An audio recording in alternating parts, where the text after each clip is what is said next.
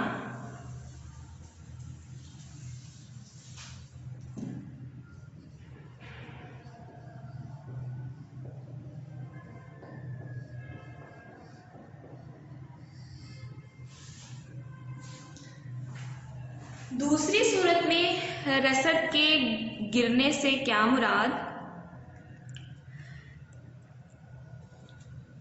کہ جب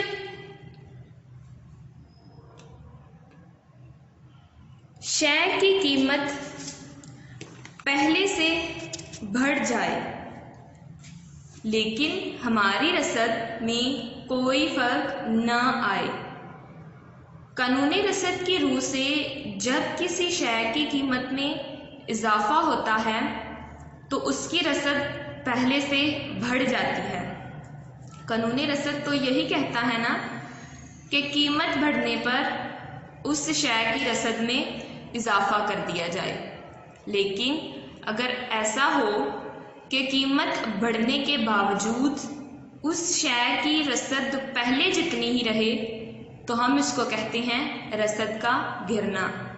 قیمت بڑھنے کے باوجود ہماری رسد پہلے جتنی ہی رہے تو ہم اس کو کہتے ہیں رسد کا گرنا۔ ہم اس کو گوشوارے اور ڈائیگرام کی مدد سے دیکھتے ہیں۔